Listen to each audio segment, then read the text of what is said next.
pantalla, ¿ok? Sí, un momento. Bueno, buenos días para todos. Vamos a dar inicio a la charla patrimonial del día de hoy, que lo hace la Red de Vigilancia de Patrimonio de Antioquia y la Red de Patrimonio Ambiental.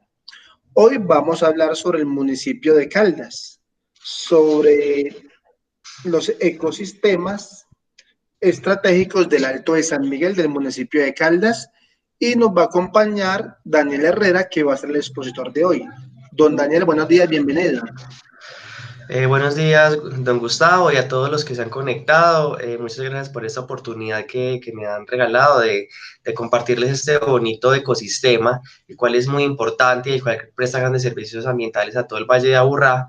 Así que esperamos que sea una actividad muy productiva, ¿cierto? Que podamos aprender y de hecho las preguntas que tengan también pues al final las podemos como solucionar. Así que muchas gracias nuevamente.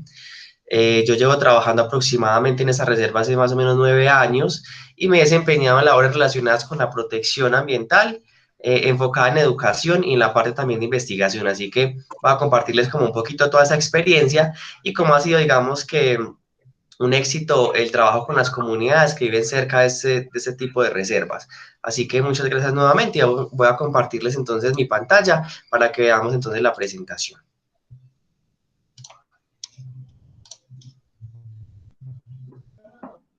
Ok. Entonces, es importante tener en cuenta que quien nos ofrece este espacio, es decir, quien nos está capacitando en esos momentos, es la Secretaría del Medio Ambiente de Medellín, ¿cierto? La Alcaldía de Medellín a través de la Secretaría del Medio Ambiente como tal.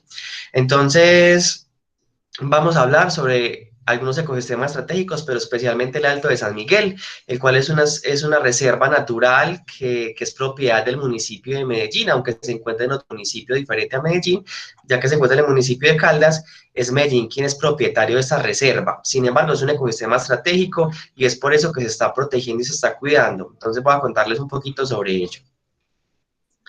Resulta que, bueno, el Alto San Miguel se encuentra al sur del Valle de Aburrá, en el municipio de Caldas, en la vereda La Clara.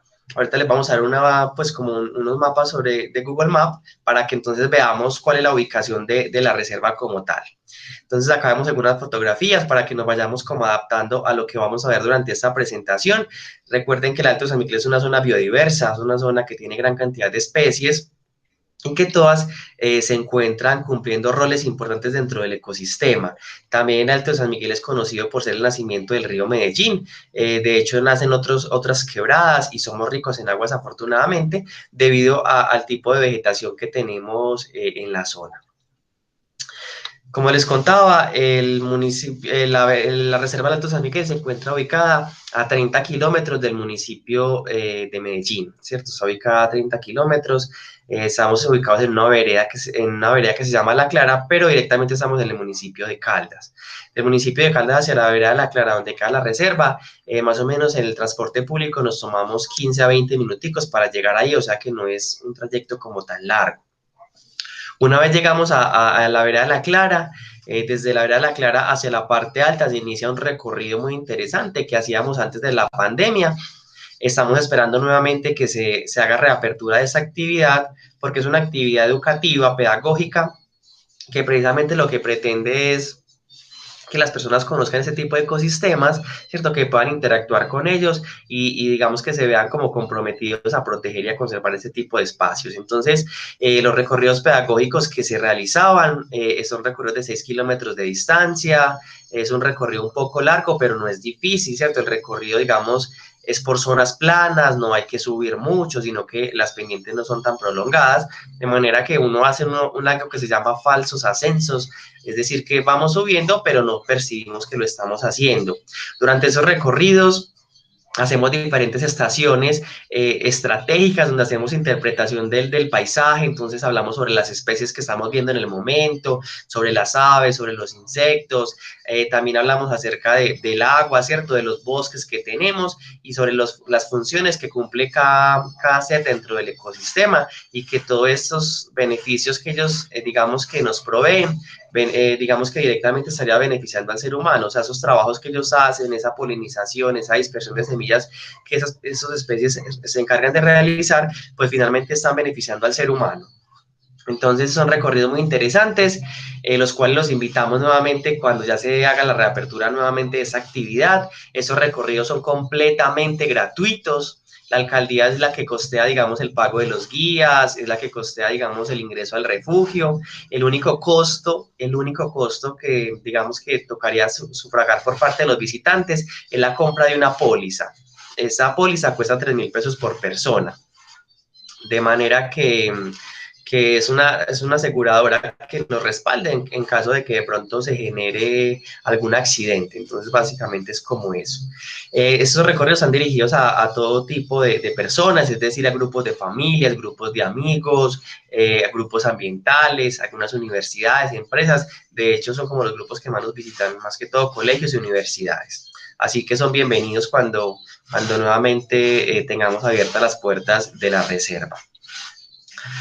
El Alto de San Miguel ha pasado por diferentes declaratorias, ha sufrido como diferentes transformaciones, digamos como a nivel jurídico, ¿cierto? De hecho, se han declarado en diferentes momentos. Inicialmente en los años 90 fue cuando el Instituto Mi Río llegó a la zona y adquirió, es decir, que compró algunos predios en la parte alta del nacimiento, el objetivo principal era proteger y cuidar, ¿cierto? Y no solamente cuidar el río, sino también cuidar todo lo que alberga, digamos, la vegetación existente. De manera que el Instituto Mi Río en los 90 compró la zona, compró cierta parte de la reserva y se encargó de realizar como una caracterización de la biodiversidad, es decir, llegaron a investigar, a ver qué elementos habían ahí. Ahorita vamos a ver cómo ha sido, digamos, la transformación en cuanto a las especies, como muchas, gracias a las buenas condiciones de conservación que se han dado, pues año tras año, ha contribuido a que muchas especies lleguen, ¿cierto? Lleguen a la reserva.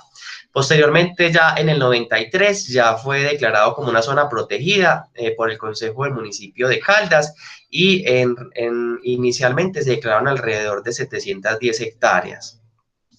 Posteriormente, el Alto de San Miguel, digamos que en el 2001 ya desapareció el Instituto Mi Río, que inicialmente compró la reserva, compró la parte alta, y ya Secretaría de Medio Ambiente es quien hereda o es quien ya comienza a administrar el refugio de vida silvestre. Y ya queda a cargo de esta entidad. El Instituto Mi Río tristemente, digamos, desapareció, pero digamos que dejó un legado muy importante y fue este tipo de elementos, ¿cierto? Fue como gracias a la buena decisión que ellos tomaron que hoy tenemos una reserva natural que alberga el agua, que alberga gran cantidad de especies, así que aunque haya desaparecido, digamos que dejó un legado importante y un patrimonio natural muy interesante, el cual tenemos que cuidar. Posteriormente, para el 2016, la reserva ya tuvo otra nueva declaratoria y se declaró como reserva forestal protectora, lo cual, digamos que todo el territorio que se declaró fue alrededor de 1.622 hectáreas, de las cuales 814 son propiedad de la Alcaldía de Medellín, de Secretaría de Medio Ambiente, y las otras 814 las otras 800 restantes son propiedad particular, son propiedad de una persona, digamos, que es de la comunidad. Él es un terrateniente del municipio de Caldas, vive, digamos, tiene muchos terrenos, digamos que él heredó, de manera que tiene gran cantidad y digamos que sus predios fueron declarados y se está logrando como, se está tratando de hacer una negociación a fin de comprarle los predios a esta persona para poder contribuir en su conservación, ya que esos predios que son particulares, en ellos se desarrollan actividades que afectan el ecosistema bastante, como lo es la ganadería extensiva y también algunos sembrados de pinos, que son especies que no son nativas, sino que son introducidas, y digamos que al hacer la parte de cosecha de esas plantas, pues eso puede generar grandes impactos negativos dentro del ecosistema. Ok, también queremos contarles cómo el Alto de San Miguel conserva una zona de vida de bosque muy húmedo montano bajo, es decir, que tenemos bosques demasiado húmedos, ¿cierto? Esos bosques tienen alturas entre los 1.800 a los 3.050 metros sobre el nivel del mar, es decir, que tenemos altas cadenas montañosas en las cuales hay gran presencia de neblina, en la cual hay humedad, en la cual hay epifitismo, es decir, muchas plantas que se pegan a otras como mecanismos para crecer, y gracias a que tenemos una zona lluviosa, es que tenemos gran cantidad de afluentes de agua. De hecho, al municipio de Caldas le llaman cielo roto porque tenemos casi todo el año temporada de lluvia, ¿cierto? Y de hecho en Caldas se celebran las fiestas del aguacero debido a que es una zona demasiado lluviosa. Esos bosques de niebla que conserva el Alto de San Miguel son bosques, digamos, muy escasos, no porque no los tengamos, sino porque muchos de estos han sido talados ¿para qué? Para abrir potreros, talados para sacar madera. Entonces muchos bosques de niebla se han visto amenazados y digamos que las consecuencias de la extracción y del corte de este tipo de vegetación traería como graves consecuencias con respecto a la salud y a la calidad de vida de las personas. Aquí les quiero mostrar el bosque del Alto de San Miguel, ¿cierto? Quiero mostrarles cómo se mira el bosque de la parte alta, ¿cierto? Cómo se mira el interior de él. Eso es lo que uno puede dar una vez puedan ustedes compartir el recorrido pedagógico con nosotros, ¿cierto? Entonces es importante mostrarles cómo en la reserva hay una riqueza paisajística demasiado interesante, cómo la naturaleza nos provee grandes servicios, entre ellos el esparcimiento, ¿cierto? El goce estético, el hecho de observar ese tipo de elementos, digamos que tranquiliza, ¿cierto? Que le permite a uno, ¿cierto?, estar como en contacto directo con la naturaleza y digamos que nos está ofreciendo el agua, nos está ofreciendo el alimento, oxígeno puro, de manera que aquí queremos mostrar cómo estos bosques están trabajando incansablemente para nuestro propio beneficio, al purificarnos el aire, al proveernos el alimento, al proveernos un paisaje bonito, el cual podemos admirar. Entonces, acá les quería compartir como estas fotografías que hemos tomado en la reserva recientemente. El Alto de San Miguel es conocido entonces por ser el nacimiento del río Medellín. El río Medellín, digamos que en sus inicios lo conforman 5 quebradas, no solamente es un hilo de agua que es el que empieza a bajar a lo largo de la vereda y hacia Medellín, sino que en la parte alta son 5 quebradas que se unen y en la unión de esas 5 quebradas es donde ya toma el nombre o nace nuestro río Medellín. De hecho, el nombre original del río es Río Aburrá, porque él nace acá en Caldas, donde inicia el Valle de Aburrá, donde nace el Valle de Aburrá, de manera que la quebrada de llamarse Aburrá, ¿cierto? Río Aburrá, pero la gente posteriormente le dio el nombre de Río Medellín, porque cruza como toda la ciudad. Sin embargo, ahorita, como para que abarque ambos nombres y para que la gente no se confunda un poco, decimos entonces que es el nacimiento del río Medellín Aburrá, ¿cierto? De hecho, muchas personas han leído en la literatura que dice río Aburrá, y mucha gente como que, ¿y cuál es ese río? Es el mismo río Medellín, para que lo tengamos en cuenta.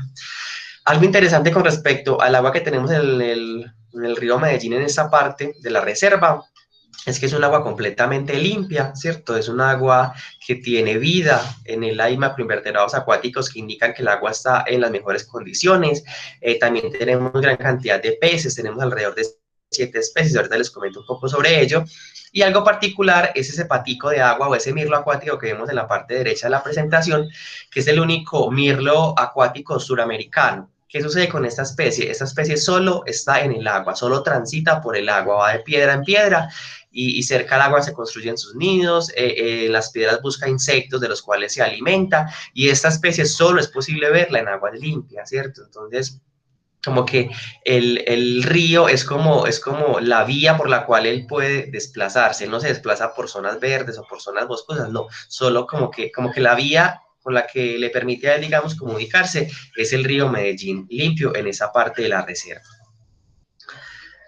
Ok, entonces acá les quiero contar cómo San Miguel presta grandes servicios ambientales, ¿cierto? Por ejemplo, cuando hablamos sobre servicios, a veces nos imaginamos el servicio que nos presta una empresa de telefonía o una empresa o el servicio que nos presta una entidad bancaria y de hecho son servicios que todos necesitamos, no podemos negarlo. Sin embargo, hay servicios ecosistémicos, esos servicios son fundamentales para la vida, o sea, sin esos servicios de la naturaleza no podríamos hoy estar acá, ¿cierto? Si, por ejemplo, las plantas no están purificando el oxígeno, pues no sería posible la vida.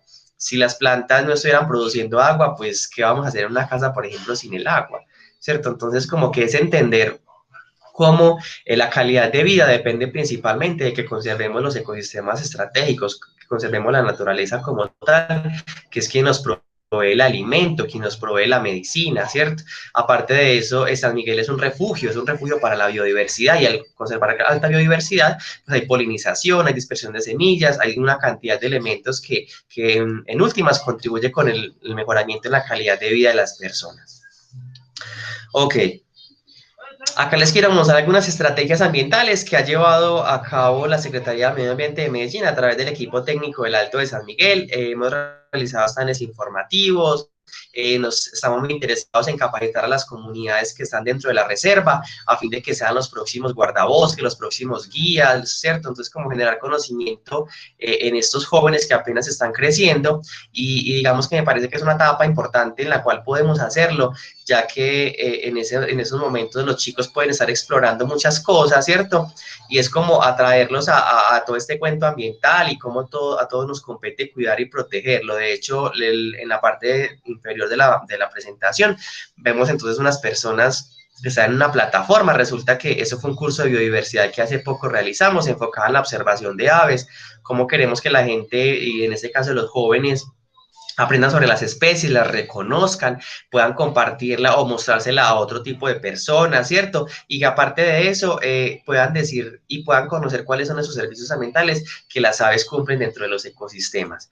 Otro proyecto muy interesante que lleva a cabo la Secretaría del Medio Ambiente de Medellín es la implementación de talleres sobre plantas funcionales. De hecho, es algo muy interesante que se está llevando a cabo, y es enseñarle a la gente cómo podemos ofrecerles hospedaje y alimento a muchas especies para poder que nos visiten. Para nadie es un secreto que la ciudad, digamos, cada vez está más construida, cada vez más edificaciones, cada vez menos refugio para las especies, y es por eso que muchas han emigrado. De manera que la alcaldía de Medellín, a través de esta implementación de jardines funcionales, quiere mostrarle a la gente que en pequeños espacios podemos sembrar plantas que atraigan polinizadores, como por ejemplo mariposas, como por ejemplo algunos colibríes, ¿cierto? Algunos escarabajos, y eso en realidad está dando grandes frutos. De hecho, quiero contarles algo, y es que hace más de 15 años, en el municipio de Medellín no se observaba una especie de colibrí, y gracias a esos jardines funcionales que se han sembrado en cerros o en áreas protegidas de Medellín, y también digamos al interior en la zona centro, gracias a eso muchas especies han retornado a la ciudad. Entonces miren cómo podemos generar pequeños espacios para que esas especies puedan volver, ¿cierto? Y también gracias a esos jardines funcionales la cantidad de mariposas para el municipio de Medellín ha ido digamos, como aumentando. Tiene alrededor de 290 especies para Medellín. Entonces, como esos espacios, si nosotros podemos generarlos, pues son bien interesantes, porque no solamente le van a dar, digamos, refugio y alimento a las especies, sino que también pueden ser una fuente de alimento para nosotros en el caso de algunas plantas. Y por ejemplo, sembramos plantas medicinales, pero por ejemplo, con flores, van a traer, digamos, algunos agentes polinizadores, pero también nos van a dar, digamos, una bebida para tomar, ¿cierto? Para alguna enfermedad, por ejemplo, el pronto alivio, la rosa amarilla, ¿cierto? Son especies que son medicinales, pero que también, como tienen flores, atraen polinizadores. Ok, también hacemos talleres sobre el artesano. ¿Qué significa eso? Que utilizamos material reciclable para generar diferentes cosas, y no todo lo que tenemos en la casa es basura, ¿cierto? De hecho, el 90% de lo que tenemos en nuestra casa, lo que generamos en nuestra casa, se puede reutilizar, ¿cierto? Se le puede dar un valor agregado, solo el 10% sí se debe desechar. Hay otras actividades que también realizamos con las comunidades que viven dentro de la reserva, y son los cineforos ambientales. Esta fotografía es antes de la pandemia, solo que la quise poner para que vean la cantidad de personas que acuden a este tipo de actividad, el cual es mostrarles una película con temática ambiental y enfocarla en la conservación de las áreas protegidas. Entonces, a esta actividad acuden niños, jóvenes, adultos, ¿cierto?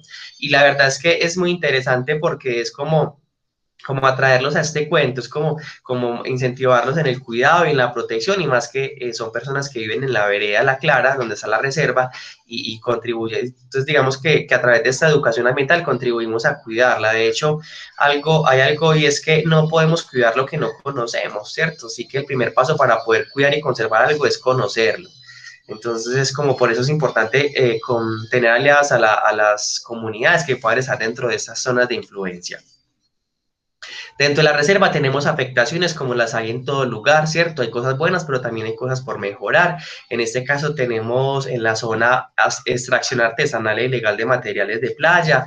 Todos sabemos que el material de playa se necesita, pues necesitamos construir, ¿cierto? Necesitamos edificar, no vamos a decir que no lo podemos, no lo tenemos que hacer, porque en realidad todos en algún momento necesitamos donde vivir, ¿cierto?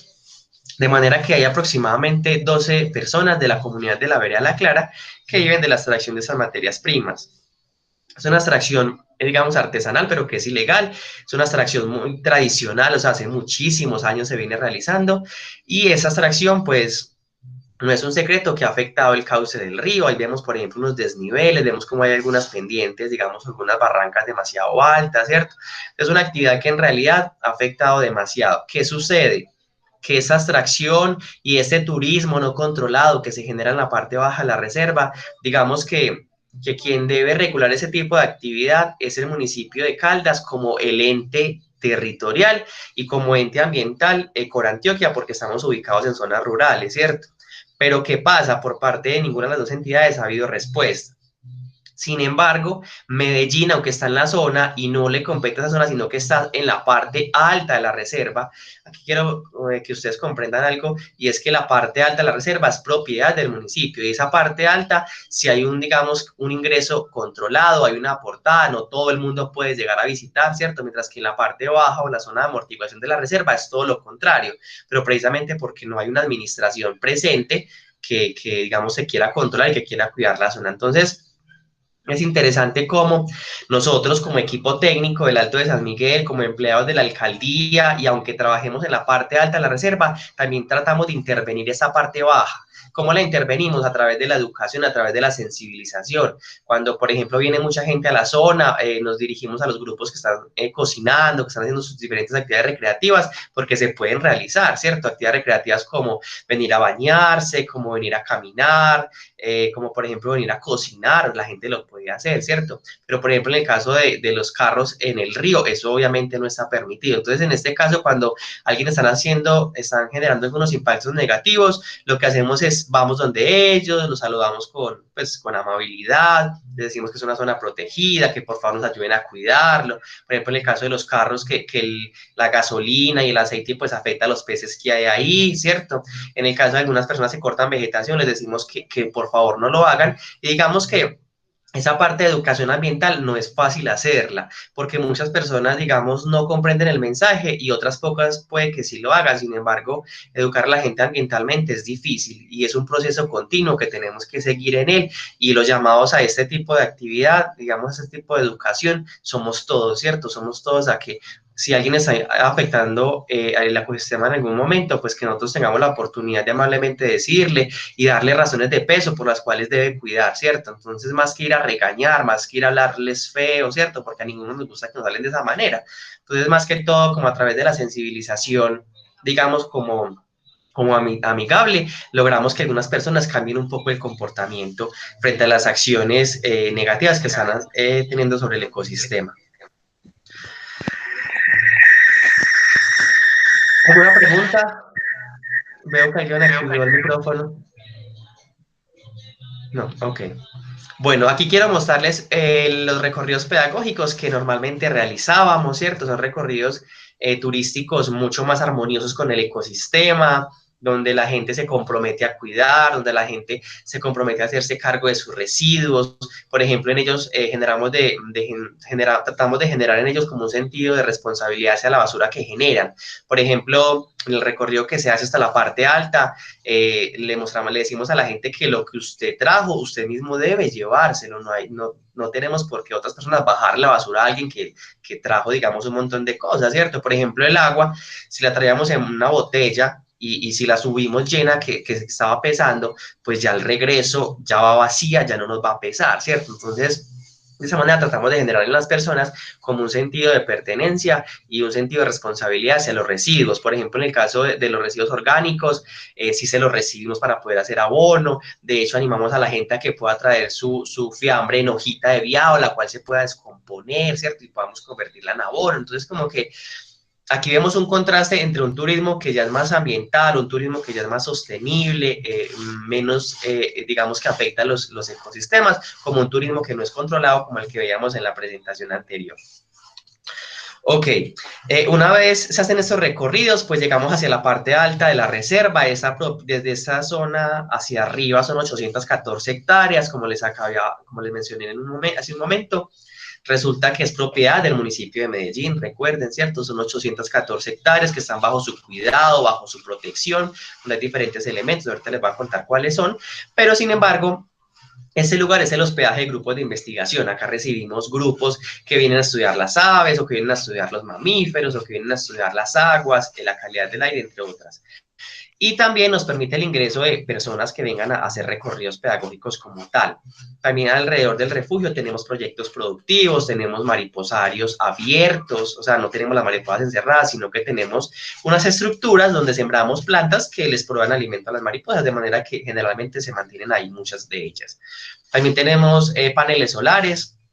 De hecho, la verdad, digamos que la reserva del Alto de San Miguel está ubicada a 3 kilómetros de la vereda de la Clara, de manera que no tenemos cableado de EPM, no tenemos energía de EPM, por lo tanto nos abastecemos a través de energías limpias o energías alternativas, como lo son los paneles solares, ¿cierto? Trabajan con la energía del sol, tenemos unas baterías donde se almacena esa energía para luego guardarla o utilizarla para el mismo beneficio. Tenemos alrededor de 22 bombillas de bajo consumo, es decir, que son bombillas blancas. Podemos conectar una nevera pequeña, podemos conectar un computador, los celulares, ¿cierto? Y todos con energías limpias. Ok, también tenemos jardín para colibríes. Para muchas personas es más fácil poner un cebadero, pero no lo recomendamos, ¿cierto? Cuando acostumbramos a las especies a un cebadero, las estamos acostumbrando a que le estamos dando el alimento, es decir, que ya no van a polinizar, ya no van a dispersar polen en el ecosistema.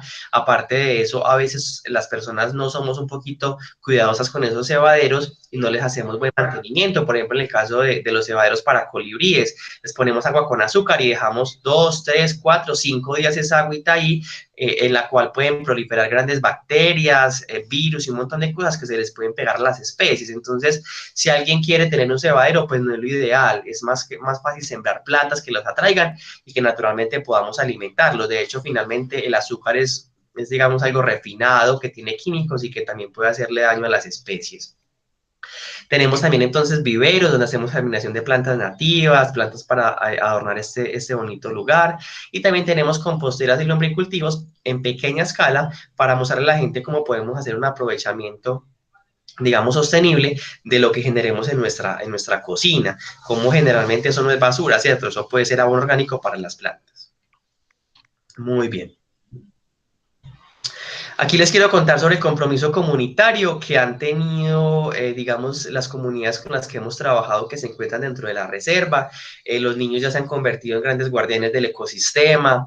Anteriormente, hace años atrás, ellos se encargaban de acabar con las especies porque a través de caucheras las mataban, saqueaban algunos nidos, pero ahora, gracias a un proceso de capacitación con los niños, ahora nos ayudan a cuidar, ahora si hay una herida, pues nos la llevan a la oficina desde el centro donde operamos comúnmente, ¿cierto? O si de pronto hay alguien que está cogiendo las especies, pues nos llaman o ellos mismos sensibilizan, así que es muy importante trabajar con las comunidades de la mano, ¿cierto? Tenerlos como grandes aliados. Esa especie, por ejemplo, la que vemos en la mitad es un colibrí, una Masilia sacal, es un colibrí culirrujo, digamos, muy propio de zonas, digamos, bajas, ¿cierto? Es una especie que colisionó contra una ventana, de manera que nos lo llevaron, lo pudimos entonces como recuperar y finalmente volvió al ecosistema. Entonces hemos hecho también como unos procesos de capacitación interesantes, donde le decimos a la gente que tiene sus ventanales que por favor le pongan alguna señalización, siluetas o algo, para que las especies eviten colisionar contra ese tipo de elementos. Y otra cosa muy interesante es que en la vereda de la Clara, pues muchas personas van hacia la parte alta, ¿cierto? Caminan algunos senderos, los transitan, y un joven estaba en uno de los senderos y se encontró esta especie.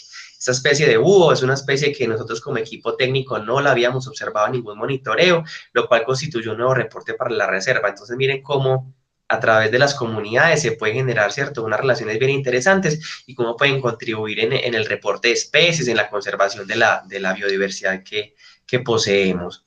En el Alto de San Miguel tenemos diferentes actividades o diferentes estrategias de investigación. Estamos investigando como equipo técnico las aves, investigamos las mariposas, hemos realizado también monitoreos nocturnos de herpetofauna. Cuando nos referimos a herpetofauna nos referimos a los anfibios y los reptiles, es decir, culebras, lagartos, entre otras especies.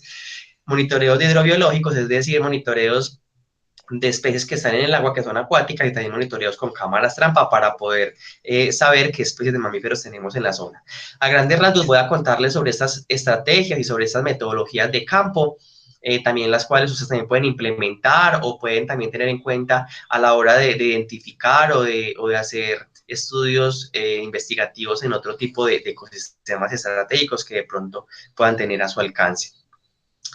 Gracias a los monitoreos de biodiversidad, nosotros entonces hemos podido entender que el Alto de San Miguel tiene una diversidad biológica, ¿cierto? Que hay gran cantidad de especies, que todas ellas logran encontrar en San Miguel refugio, logran encontrar alimento, logran encontrar confort, y gracias a eso es que las tenemos en la zona. Hemos podido reportar alrededor de 290 especies de aves, eso en realidad es una cantidad grande para hacer un espacio tan pequeño. En cuanto a reptiles, contamos con 14 especies. En cuanto a plantas, pues también no es la excepción, ¿cierto? Tenemos 570 especies de plantas, 54 especies de mamíferos, anfibios 16 y peces 7, ¿cierto? Entonces, aquí vemos que estas cifras pueden cambiar, pueden aumentar, pueden disminuir, ¿cierto?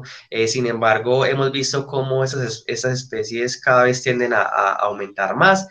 Nunca va a ser posible tener como la idea o tener las cifras exactas, porque recordemos que las especies se están movilizando, de que hay cambios en el clima, en la temperatura y en muchas cosas, y eso hace que las especies migren, ¿cierto? Que se vayan o que regresen, de manera que nunca vamos a poder tener cifras exactas sobre la biodiversidad de un tipo, de un lugar. Sin embargo, pues a través del tiempo es importante pues seguir investigando para poder comprender qué está sucediendo, ¿cierto? Y de acuerdo a lo que está sucediendo, generar algunos proyectos sobre investigación o proyectos sobre conservación sobre las especies.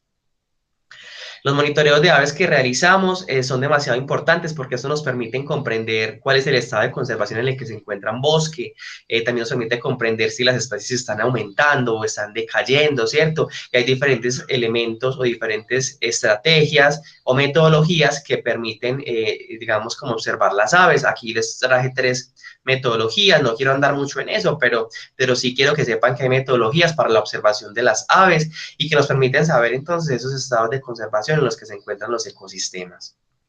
Una vez vamos a campo, nosotros llevamos diferentes herramientas, llevamos guías para poder identificar algunas especies, llevamos binoculares, cámaras fotográficas, GPS, llevamos una libreta de campo donde escribimos, ¿cierto? Todo lo que vemos y también llevamos grabadoras de sonido. Recordemos que el sonido en las aves es un atributo confiable, es decir, a través del sonido usted puede saber qué especie es, así no la vea. Entonces es muy importante también como analizar el sonido y aparte de identificarlo, también se pueden hacer análisis acústicos muy interesantes y comprender las especies cómo se están, digamos, comunicando, en qué frecuencia lo están haciendo, qué están indicando. Entonces también hay como un cuento muy interesante en la acústica, enfocada también como en la comunicación animal. Hay unos proyectos ahí muy interesantes con respecto a eso.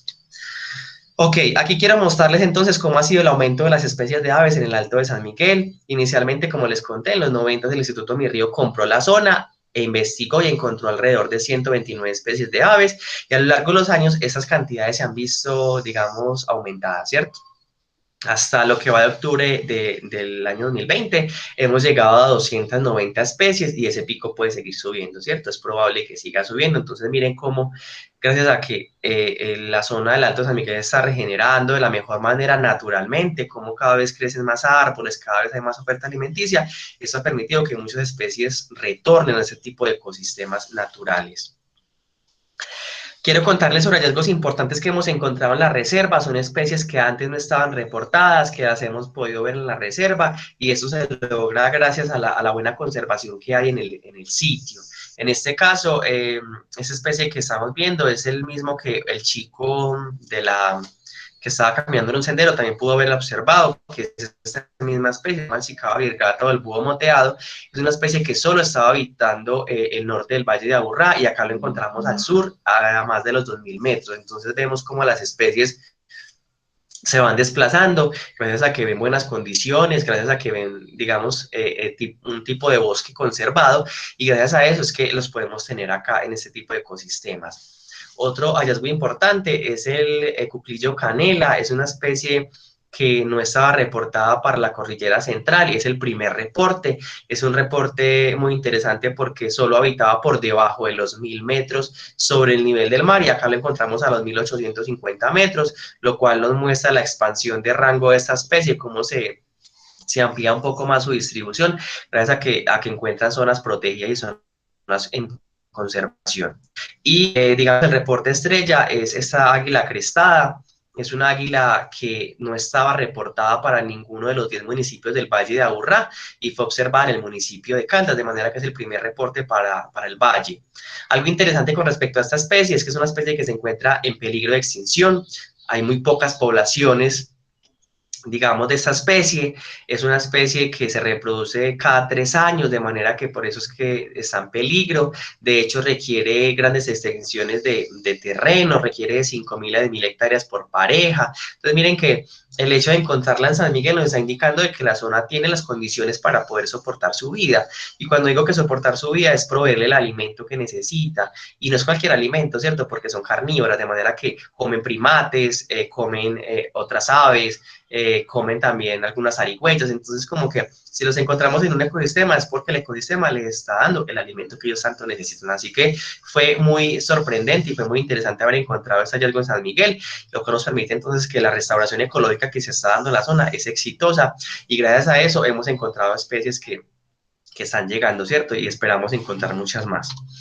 Dentro de la reserva, dentro de esas 290 especies de aves, tenemos 7 especies que son endémicas. Cuando hablamos de especies endémicas, son especies que son únicas de Colombia. En este caso, aquí les voy a compartir 4 de ellas. Quiero hacer énfasis en el que candela, es una especie endémica de Colombia, ¿cierto? Digamos que es la especie emblemática de la zona, es la especie que nos representa el Alto de San Miguel. Es una especie que es muy importante porque tiene anidaciones cooperativas, es decir, que se alimentan en grupos, en el grupo familiar, por ejemplo, cuando están en época reproductiva, machos y hembras, digamos que todos construyen el nido en el grupo familiar, todos, digamos que cuidan los polluelos, los alimentan. Entonces hay como hay una anidación cooperativa muy interesante en ellos, lo cual también deja como grandes enseñanzas a nosotros como seres humanos. También las guacharacas, para muchos es conocida, ¿cierto? Es demasiado orgullosa, pero también es una especie endémica, es única de Colombia, por eso se llama la guacharaca colombiana. También se ha visto un poco amenazada debido a que algunas personas pues las cazaban para comérselas, porque pues pertenecen a la familia de las gallinas, debido a que también entonces tienen un potencial alimenticio. En el caso de los caciques candelas, también se me olvidaba contarles que son especies que se encuentran en peligro. De hecho, está en el libro rojo de las aves en peligro de extinción, ¿cierto? Entonces, la principal actividad o la principal acción negativa que ha contribuido a amenazarlos es la pérdida de ecosistemas y también el tráfico ilegal. Como es una especie tan bonita, muchas veces la capturan para tenerla en jaulas, y finalmente en una jaula pues no se va a reproducir, no va a polinizar, no va a dispersar semillas, entre otras cosas, ¿cierto? Entonces como que es importante tener en cuenta que nosotros no debemos de comprar animales silvestres. Los animales silvestres debemos dejarlos en el bosque, porque es allá donde se reproducen, es allá donde encuentran entonces su alimento, es allá donde están cumpliendo funciones que benefician a los seres humanos. Ok. Entre las especies de aves de San Miguel también tenemos especies casi endémicas. Cuando hablamos en la anterior presentación, en la anterior diapositiva, hablábamos sobre especies endémicas, o sea, únicas de Colombia. En este caso estamos hablando de especies casi endémicas, es decir, especies que compartimos con países como, digamos, cercanos, ¿cierto? Perú, están en Colombia, pero también están en países aledaños a Colombia, que son especies que se consideran como casi endémicas. Acá les quiero mostrar algunos ejemplares de ellas. Algunas son tangaras, otros son colibríes, demasiado bonitos, ¿cierto? Demasiado vistosos, todos contribuyendo con la restauración ecológica de los bosques, ya que dispersan semillas, en el caso de los colibríes polinizan, entre otras cosas.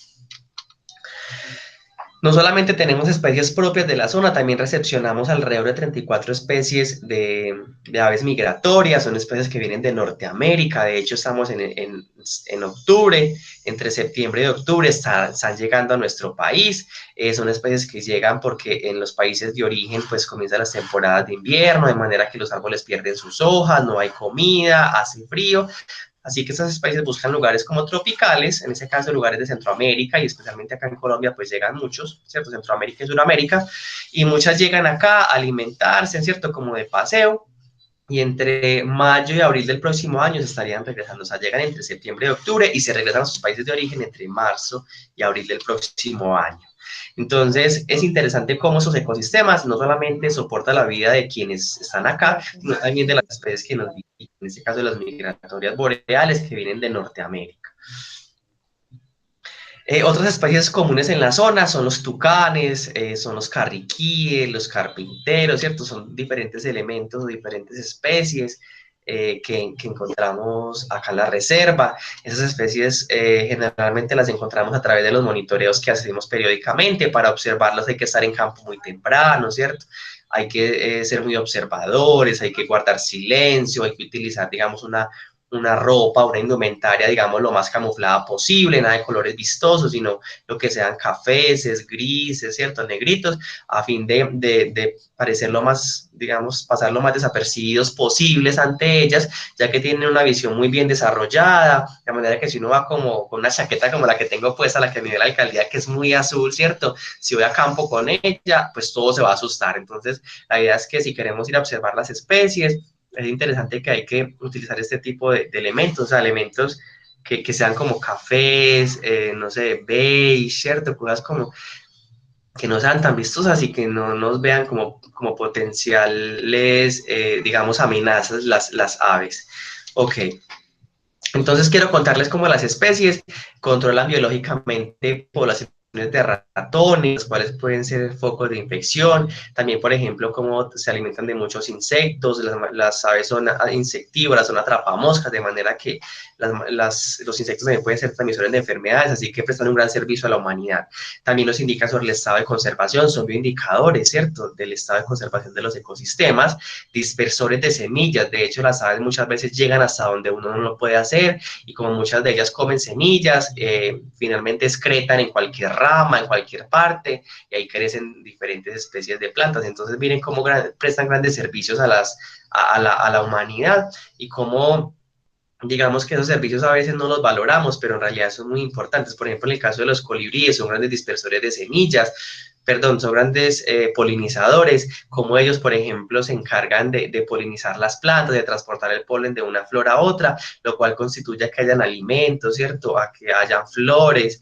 De hecho, pueden visitar entre 300 a 500 plantas durante el día. Entonces, miren cómo trabajan arduamente para nuestro propio beneficio.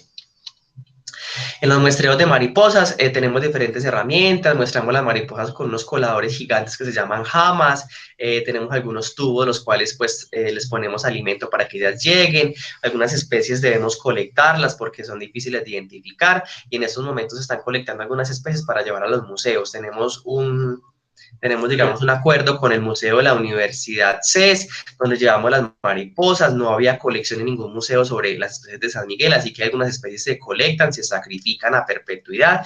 Quiere decir de que una especie de mariposa que sacrificamos debe durar 500, 600, 800 o 1000 años, ¿cierto? Es decir, que en 1000 años, quien quiera venir a observar o a mirar qué especies al museo, quiera ir a mirar qué especies habían en ese entonces, en el 2020, pueda ver entonces las especies que estaban en ese entonces, cómo se llamaban, y para hacer análisis, digamos, morfológicos, es decir, bueno, esa especie ha cambiado un poco o se constituyó como otra especie. Entonces, como que digamos que es interesante tener en cuenta también que hacemos investigación sobre las especies que tenemos de mariposas en la reserva.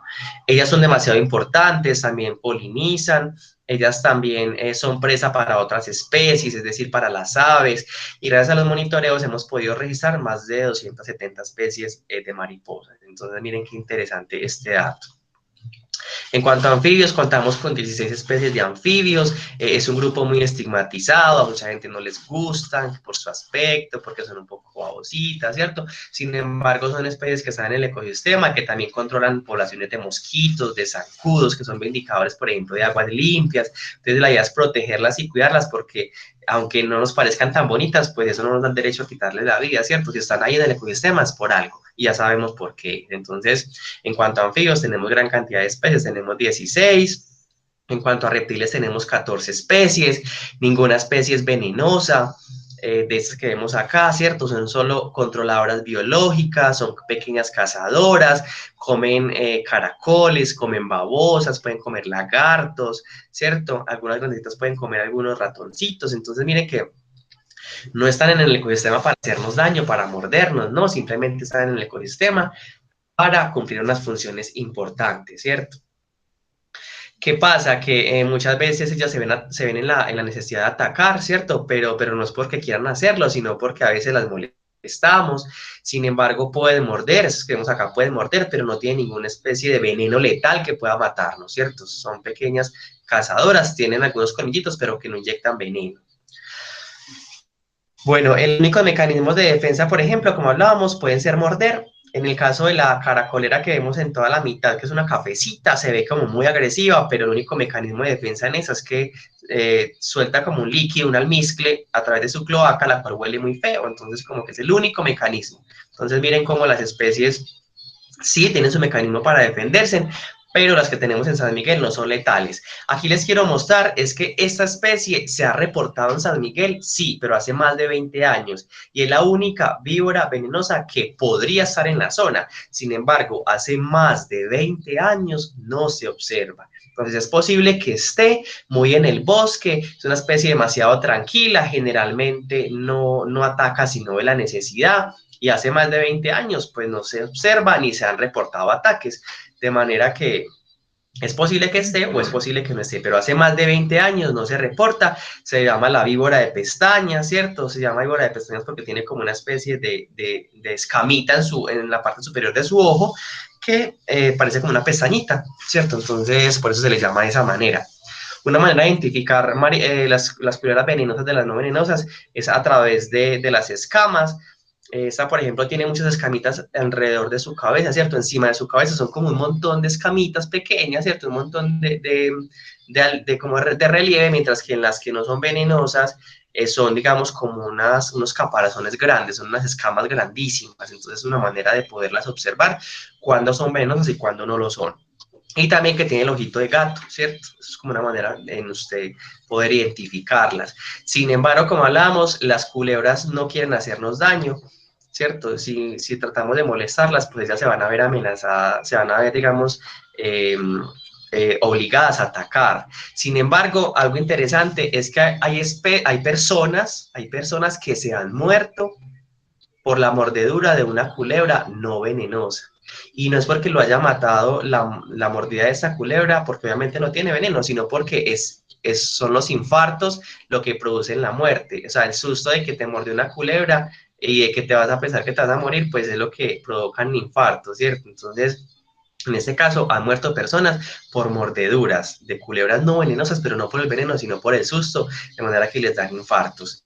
Entonces, acá les quiero mostrar, entonces chicos, algo interesante obviamente, como les decía, es una especie que es la única que podría ser potencialmente peligrosa. Como les dije, hace más de 20 años no se reporta, no se han reportado ataques ni a personas, ni a animales domésticos, ni nada que se nos parezca. Entonces puede que esté, puede que no. Sin embargo, como es tan tranquila, puede estar en el bosque tranquilita y no pasa nada. En cuanto a reptiles, en cuanto a los lagartos, tenemos varias especies, tenemos 14 especies, incluyendo pues las culebras y los lagartos, que son de ese mismo grupo.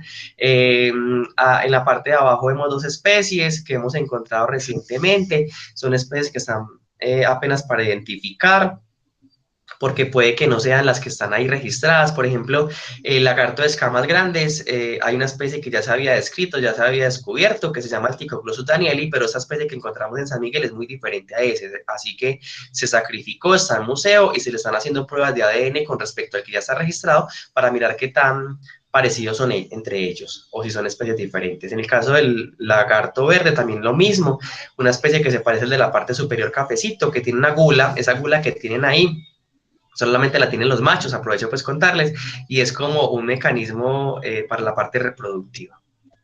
Entonces el que tenemos en la parte de abajo es un lagarto, una anolis, no sabemos si es ecterodermus, o si tal vez puede ser otra especie, entonces estamos como en investigación aún, esas especies solo el lagarto de escamas grandes pudimos sacrificarlo, el lagarto verde no pudimos sacrificarlo porque no teníamos un permiso de colecta en ese momento, así que no podíamos hacerlo legalmente, así que lo liberamos y estamos en la búsqueda nuevamente para poder, entonces ya que adquirimos el permiso de investigación, para poder entonces llevarlo al museo y poder hacer análisis genéticos.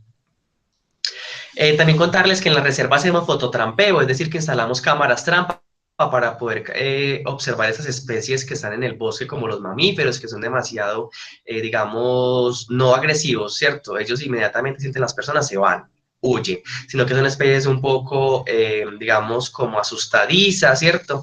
De manera que a través de las cámaras trampa que tenemos en el bosque instaladas hemos podido reportar especies como los felinos, como los tigrillos, como los pumas, entre otras cosas. Acá les quiero compartir entonces un video reciente de una cámara trampa. de los pumas, que es el felino más grande que tenemos acá en la reserva. Ay, espérate que se me pasó. Acá está.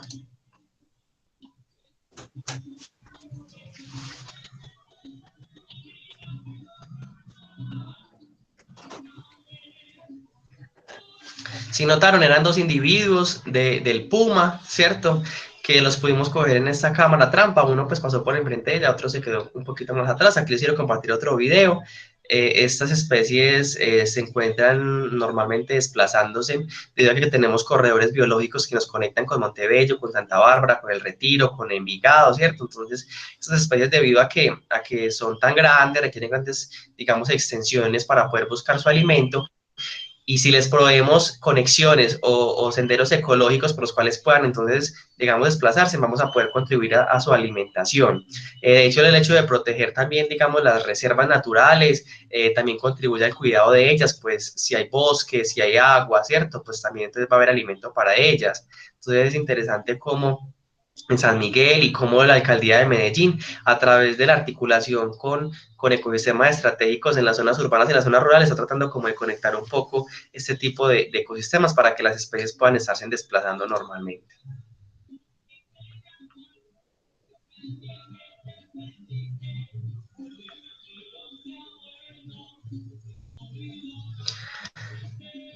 No está de más decirle que estos pumas que estamos observando son especies de la reserva, nunca han atacado ni a los animales domésticos, en este caso que han atacado vacas o perros en ningún momento.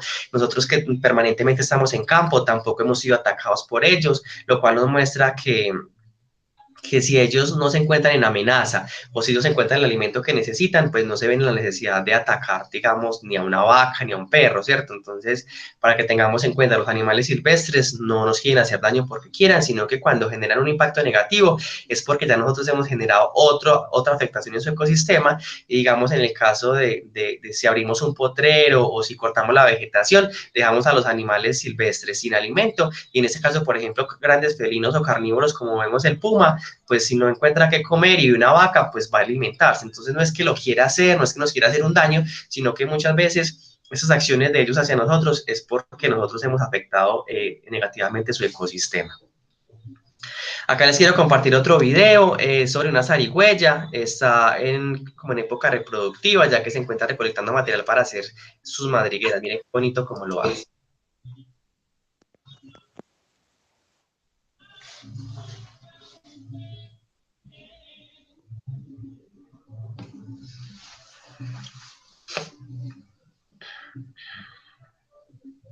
En el caso de las zarigüeyas es importante tenerlas en cuenta, ya que son especies importantes, ¿cierto? Son especies que son marsupiales, no son ninguna ratas. De hecho, esas especies son las responsables de que grandes felinos estén aún en conservación, ya que se reproducen en grandes cantidades y son fuente de alimento de muchos felinos. Entonces, como que es importante cuidarlas. Aparte de eso, en la parte de medicina, en la parte de la ciencia, estas especies están siendo estudiadas ya que soportan hasta 25 mordeduras de una culebra venenosa y no les pasa nada. Entonces, como que se está analizando cuáles son esos anticuerpos que están generando, cómo es su sistema inmune, para poderlo aplicar en nosotros como seres humanos, que digamos que cada vez somos un poco más delicados y cada vez nos enfermamos un poco más, ¿cierto? Entonces, bueno. Y no solamente las cámaras trampa capturan lo que son los mamíferos, también capturan algunas especies de aves. Acá vemos una ave endémica, una de las 7 especies endémicas, que se llama la perdiz colorada, una especie que también se encuentra amenazada y que podemos también observarla a través de cámaras trampa. Don Gustavo, ¿me podrías hacer un favor? Gustavo está por ahí, don Gustavo.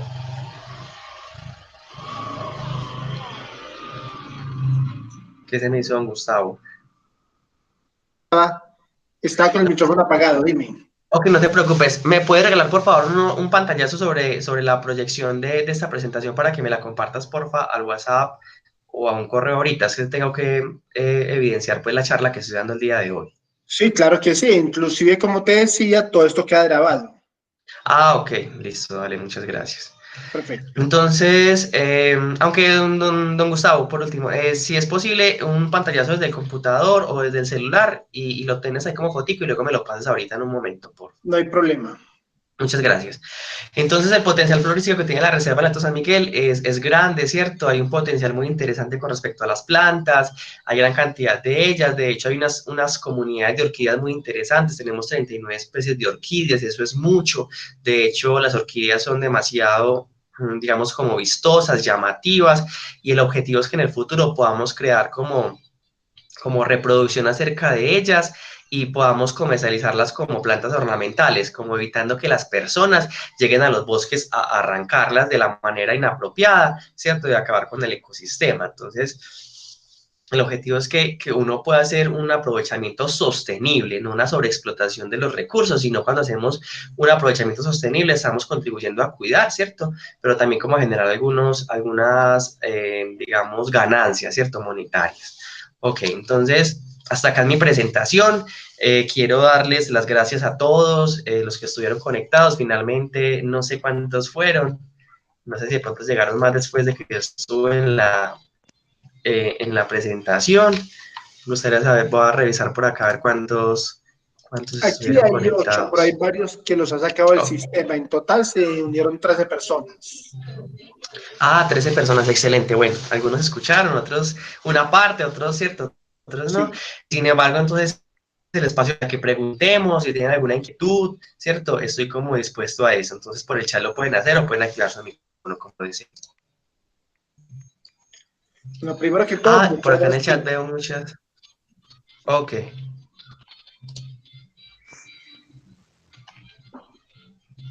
Si es que ¿Cómo? hay varios que los ha sacado el sistema, hay varios que los ha sacado el sistema en forma Mm, permanente. Entonces entran y vuelven y salen y vuelven y entran. ok. Pero la charla estuvo muy buena. Muchísimas gracias por tan buena información. No sabíamos que el río Medellín lo conformaban 5 quebradas durante su nacimiento. Un dato interesante para ustedes. Sí, porque Excelente. pensábamos que era una sola y después le iban cayendo los afluentes. Exacto. Pero aprendieron que no, ¿cierto? Son 5 quebradas. De pronto quienes tomaron nota se llaman La Vieja, La Moladora, La González, La Santa Isabel y El Tesoro, ¿cierto? Son Sí. 5 quebradas que nacen en la cordillera y en la unión de esas 5 quebradas, desde ahí nace. Ahí digamos que toma el nombre, o se bautiza como Río Medellín, ¿cierto? O Río Medellín Aburrá, que es el nombre original también.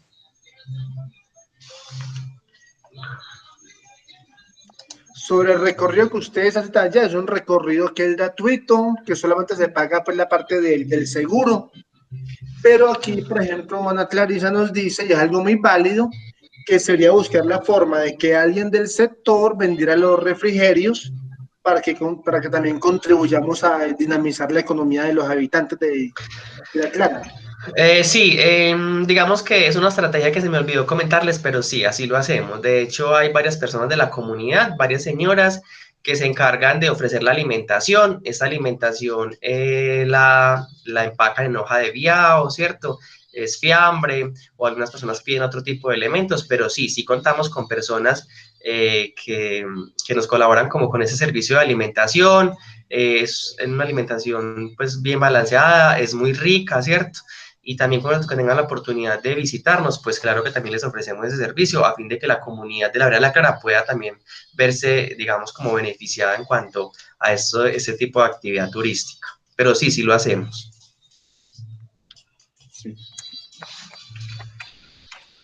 Nos hablaba que la alcaldía de Medellín compró casi que la mitad del predio del Alto de San Miguel, la otra mitad es de un particular. Sí, correcto. Se está tratando de hacer algunas negociaciones, como les comenté durante la presentación, a fin de que esta persona pues compre pues venda, sea los predios.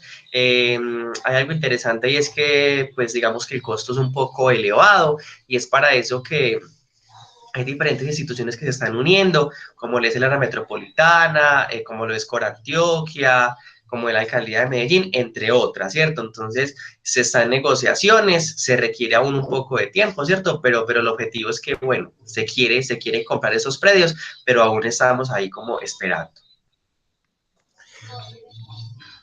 Nos hablaba unos corredores estratégicos con Envigado, con El Retiro, con Montebello. ¿El Alto de San Miguel en su totalidad le pertenece a Caldas o también tiene algún terreno en los otros municipios vecinos? El Alto de San Miguel como tal, digamos que está ubicado en el municipio de Caldas, sin embargo, hay corredores biológicos que se conectan con el retiro, ¿cierto? Ya estos corredores biológicos ya son propiedades particulares de otras personas que finalmente viven en ese tipo de municipios. Sin embargo, se han creado como alianzas para proteger y conservar estos corredores biológicos, aunque no estén en el municipio de Caldas y no hagan parte de la reserva, pero igual se conectan con ella.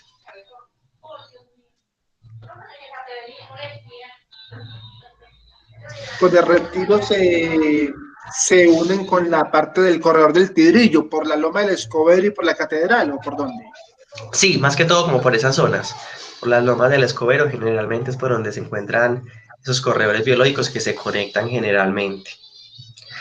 También les contaba que teníamos corredores biológicos hacia Montebello y hacia Santa Bárbara, entonces digamos que las especies se están movilizando, hemos encontrado machos y hembras de los pumas, ¿cierto? Entonces como que ha sido muy interesante. Hace más de 25 años esta especie no se reportaba para la zona, no se había observado y finalmente se observó, y no solamente el puma, de hecho para Colombia tenemos registrados alrededor de 6 especies de felinos, de los cuales San Miguel conserva 4 especies de ellos. Entonces miren que es una gran cantidad. Sí, las mismas 4 que maneja Envigado y Zabaleta, porque es prácticamente el mismo corredor. Exactamente, correcto. Bueno, no sé si de pronto alguien tenga preguntas o inquietudes o algo que aportar. ¿Cómo le pareció la charla? Yo, Sí, Dani. buenas, yo. Ok, Ana. Bueno, soy Ana Clarisa Ruiz Quintero, estoy encantada con la charla, me encantó, tiene voz de locutor, muy claro todo, pero tengo una sugerencia, mira, en Ok. Envigado nos ha pasado, hay gente que tiene grandes extensiones de terrenos, pero no paga impuestos. Aprovechen eso que hace Envigado. Envigado que hace, hace un acuerdo de pago con esa persona y le dice, bueno, en dación de pago, le vamos a recibir ese pedacito. Y claro, como ellos siempre lo valoran muy alto, también fíjense que los impuestos para esas áreas protegidas, así sean privadas, son caros. Entonces ahí tenemos como una forma. Y la otra es que, Rico, cuando armen una salida después de esa pandemia, nosotros como guías de patrimonio nos anotamos y la idea es comprarle realmente a los lugareños el almuerzo, porque eso beneficia a todos. Claro que sí, Ana, excelente aporte, muchísimas gracias. Sí, de hecho, ese es como el objetivo que se quiere realizar, digamos, acá en el Alto San Miguel con la compra de estos predios. Finalmente, digamos que si estos predios no son cedidos por este particular, finalmente será como un tipo de expropiación limitada, llegando pues como a un caso extremo, ¿cierto? Pero sabemos del señor que tiene el interés de vender y digamos que si se les hace una expropiación ilimitada, ya ahí sí entonces se le disminuirían los impuestos y digamos que las actividades económicas que realiza en la zona, pues digamos que también se deberían un poco afectadas o él debería sacarlas, digamos, debería de interrumpir ese tipo de actividades, pero sí es muy válido, muchas gracias Ana, y claro que sí, por acá los espero cuando se haga una reapertura de la actividad y tenga el privilegio de acompañarlos en un recorrido y mostrarles todo lo que estamos viendo en pantalla, pero ya en persona, ¿cierto? Poder ver muchos elementos como las aves, como los insectos, disfrutar del aire limpio que nos ofrece el bosque acá en esta zona de la reserva, y nuevamente muchas gracias a todos, nuevamente por el buen Otra cosa, comportamiento. Otra cosa, Me- mira, perdóname, la cosa que me preocupa mucho es cómo no tenemos que hacer campañas de sensibilización porque ahora por pandemia se está metiendo gente allá y tengo conocimiento que van a lavar motos y carros. Entonces el cuento es, uno se queda en la queja, pero no hay un comparendo ambiental que se les pueda aplicar o sensibilizarlo simplemente basta. Pues esa es la pregunta. Bueno, Ana, es una muy buena pregunta. Resulta que el municipio de Caldas sí tiene un comparendo ambiental. Este comparendo ambiental fue socializado y lo que sucede es que después de socializarlo se supone que ya se debe ejecutar. La alcaldía de Caldas en el momento no lo está ejecutando, de manera que no hay sanciones aún. De hecho, es triste decirlo, pero el municipio de Caldas ni tiene policía ambiental, ni tiene Secretaría del Medio Ambiente, entonces digamos que es un poco complejo como por esa parte. Sin embargo, algo interesante es que se ha hecho un cierre de ingreso al Alto de San Miguel. Este cierre de ingreso, o sea, no está permitiendo que ni carros ni motos puedan entrar a la reserva. Entonces, como que eso ha sido un poco beneficioso, ya que la gente debe entrar caminando y dejando los vehículos en la parte baja de la vereda. Y también en algunos puntos de acceso al río también han sido cerrados. Entonces ya los carros y las motos no pueden ingresar al río. Entonces como que una actividad que se hacía hace mucho y era de contaminar el río a través del lavado de carros y de motos, digamos que en la actualidad ya se ha visto mitigado y ahorita lo pueden ver. Está subiendo mucha gente después de la pandemia, ¿cierto? Porque pues estaban todos confinados, encerrados. Finalmente están llegando a ese tipo de ecosistemas, pero por lo pronto la problemática sobre el lavado de carros y motos en el río no se está presentando en el momento, ya que no están dejando ingresar este tipo de vehículos. Sí. Algo que me llamó la atención fue el mirlo acuático, que usted en la exposición mira que solamente se desplaza por el agua, o sea, él en la tierra no camina, no. Exactamente, don Gustavo, él no camina por la tierra. De hecho, hemos tenido experiencias muy interesantes con ellos porque cuando hacíamos los recorridos pedagógicos, los niños se metían en el río, ¿cierto?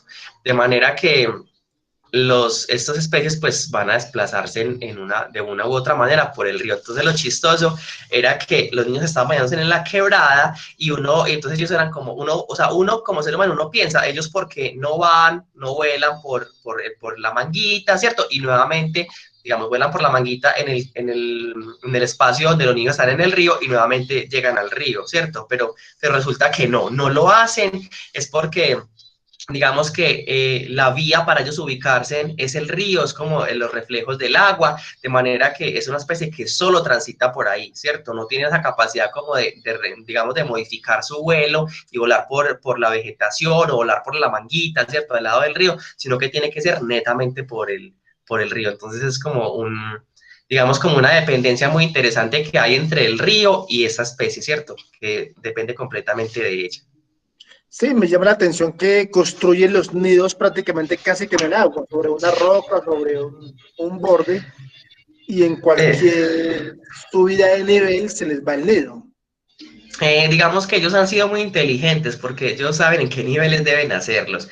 De manera que nosotros hemos visto eh, algunos niños que los han hecho ahí cerca de las riberas de los ríos y finalmente hasta esos lugares no alcanzan a llegar el agua, el cauce del río no alcanza a llegar. Entonces son demasiado inteligentes y estratégicos a la hora de construir sus nidos. Entonces, digamos que pues es muy interesante esa partecita. Generalmente se mantienen en parejas, se mantienen en grupitos y como hablábamos, en el río obtienen todo, ¿cierto? Está la vía por la cual se desplazan, en el río entonces encuentran el alimento porque van de piedra en piedra buscando diferentes elementos y ha sido pues como muy interesante esta especie, encontrarla acá, tenemos buen registro fotográfico, buen registro, digamos, auditivo de esta especie, de hecho le llamamos el árbitro, porque se viste como un árbitro, ¿cierto? Negrito y blanco, y porque el sonido parece como el pito de un árbitro. Entonces, ha sido como muy interesante todo este conocimiento que hemos generado a través de los monitoreos de biodiversidad que se realizan acá en la reserva. Sí, ya lo último, la variedad de fauna y de flora que tienen, que es inmensa. Estamos hablando de 290 aves, de 14 anfibios, de 570 de fauna, 54 mamíferos. Es mucho, es muy Exacto. extensa. Exacto, don Gustavo. Aquí les quiero contar es que no contamos solo con 290 aves, no, contamos con 290 especies, ¿cierto? Cuando hablamos de especies nos referimos a que, por ejemplo, una especie puede ser el barranquero y del barranquero pueden haber 50, 100 individuos, ¿cierto? Entonces no es que solo tengamos 290 aves aquí, sino 290 especies y cada especie puede tener 50 o 100 individuos de esa misma especie. Entonces, miren, para que se hagan como una idea sobre esa alta biodiversidad que hay acá en la zona. Ahí cercana está la reserva del Romeral. Hay una conexión fuerte entre los animales, entre las aves. Sí, de hecho, sí nos conectamos también con el Romeral, especialmente las aves que logran hacer algunas migraciones locales también logran como desplazarse especialmente hacia ese tipo de ecosistemas, así que sí tenemos conexión con el Romeral. No, perfecto, una charla maravillosa, nos encantó, muchísimas gracias por su tiempo. Si alguien más tiene alguna pregunta, alguna inquietud, bien pueda formúlela. Esperemos. Creo que no, o sí, no, creo que no. No, no. Listo, Entonces, entonces don le Gustavo, agradecemos. también quiero agradecerles a ustedes por el espacio, también pedirles el favor, los que de pronto no hayan llenado el listado de asistencia, porfa, me colaboran, y también los del listado de percepción, el formato de percepción, que sería pues como lo último, ¿ok?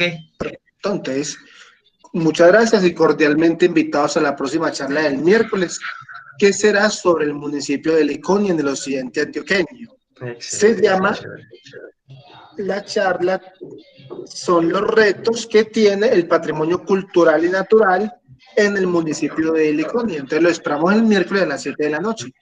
Ok, muchas gracias a todos entonces, que tengan un resto de día agradable y que estén muy bien entonces, muchísimas gracias. Bueno, feliz tarde para todos, muchas gracias. Ok, hasta luego.